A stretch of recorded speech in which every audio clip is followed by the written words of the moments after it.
The only real test of intelligence is if you get what you want out of life. When I first read this line, it pulled me into a deep silence. My mind kept circling those words, trying to unpack what Naval was really pointing at. It amazed me how such a big secret of life could be distilled into such simple line. At first glance, it sounds straightforward. If you get what you want in life, if you succeed, if you execute the right course of action, then you can tap yourself on the shoulder and say, yes, I was intelligent. But the deeper I thought about it, the more I realized that knowing what you want in life is itself one of the highest forms of intelligence. Yet something didn't sit right with me. Measuring intelligence purely by outcomes felt like turning intelligence into a commodity. To me, intelligence shouldn't be the product, it should be the tool. A tool we use to design a life that aligns with what we truly want. Intelligence is not what we end up with, it's what we use to design the life we want. And this doesn't have to mean chasing one grand purpose or a single ultimate goal. Intelligence shows up in the small, everyday choices too. Maintaining harmony in relationships, building a loving and stable family, getting things done at work, taking care of our health, staying fit and mentally balanced.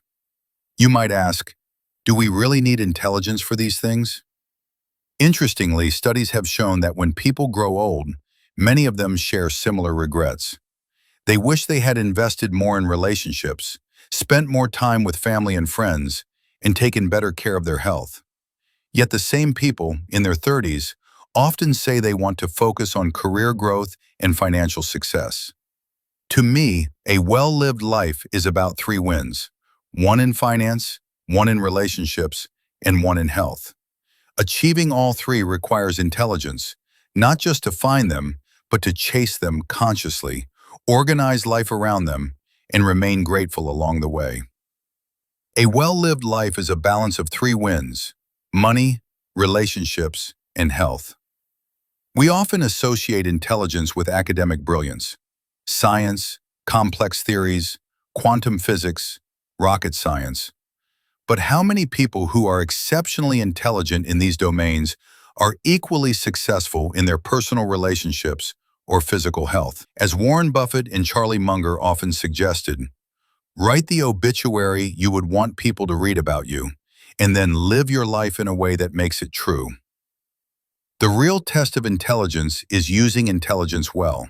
Thanks for listening. If this made you pause, think, or reflect, that means a lot.